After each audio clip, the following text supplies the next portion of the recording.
Je vous l'avais dit ou pas les amis? Je vous avais dit qu'aujourd'hui, ça allait aller fuser à 200 km/h, que ça allait partir dans tous les sens. On a enfin un communiqué officiel, et c'est ça qu'il faut retenir, officiel de l'Olympique de Marseille et de son propriétaire Franck McCourt, seulement 2 heures après ma dernière vidéo. Comme vous pouvez le constater, Mehdi Benatia revient à l'Olympique de Marseille et sous de nouvelles fonctions. On va l'évoquer juste dans un court instant. Je vous mets aussi cet article-là. Pablo Longoria a lui été déclassé. Alors, quel sera son rôle? Quel sera le rôle de Mehdi Benatia? Eh bien, c'est simple. Mehdi Benatia va piloter tout ce qui tourne autour du sportif au sein du club. Donc, est-ce qu'il prend, dirons-nous indirectement, la place de Pablo Longoria? On dirait bien. Il semble avoir les pleins pouvoirs.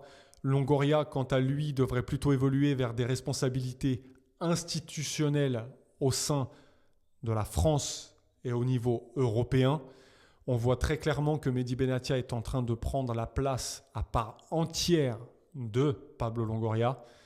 Comment on en est arrivé là? Qu'est-ce qui a été dit entre tous les partis?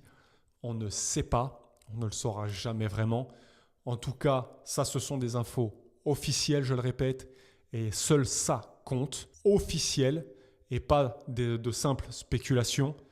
Après, plusieurs questions maintenant me viennent à l'esprit, celle-ci étant la première. À partir du mois de juin, que va-t-il se passer? Est-ce qu'on aura une reconduite de Mehdi Benatia? Je pense aussi que tout va se jouer autour des résultats qui vont arriver sur la fin de saison. Est-ce qu'on aura une Coupe de France? Est-ce qu'on va aller chercher la qualification en Ligue des Champions? Est-ce que maintenant Mehdi Benatia a pu voir avec Longoria de nouveaux moyens financiers pour l'été à venir et le mercato afin de construire quelque chose peut-être de plus grand? On l'espère. À noter, moi j'ai soulevé ça immédiatement. On pouvait voir qu'avant son départ, il était en relation avec Habib Beye pour sa venue à l'Olympique de Marseille en tant qu'entraîneur. Il est parti, la piste s'est refroidie. Maintenant qu'il est de nouveau là, je pense qu'elle va être au niveau actualité. Il devrait prochainement, je pense, arriver au sein du club.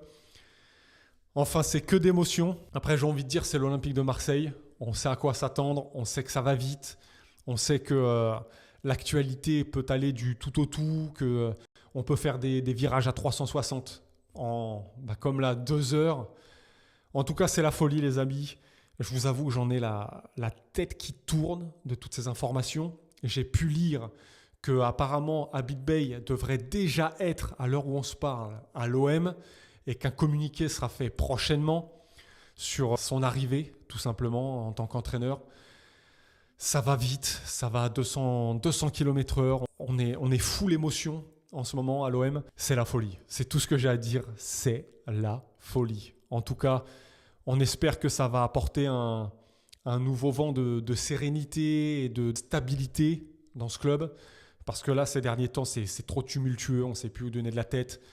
C'est la folie. Voilà, j'ai partagé toutes les infos que j'avais, les amis, avec vous. J'espère que vous arrivez à encaisser tout ça de la bonne façon. Parce que c'est incroyable ce qui se passe. C'est incroyable. On va voir la suite des choses. En tout cas, là, on se dirige vers une assise plutôt positive de Benatia, un entraîneur qui est Habib Beye. Maintenant, il faut aller de l'avant. On a des échéances sportives qui arrivent et c'est sur ça qu'il va falloir se concentrer. On sait. Benatia reprend les pleins pouvoirs. Longoria est relayé à des rôles un peu plus secondaires, dirons-nous, même si ça reste quand même des rôles importants. Et puis Habib Beye devrait arriver. Ça y est, on est fixé. Maintenant, concentrons-nous sur l'avenir. Et puis, gardons la tête froide. Essayons de rester soudés, les amis, comme je le dis toujours. Et n'oublions pas, allez l'OM.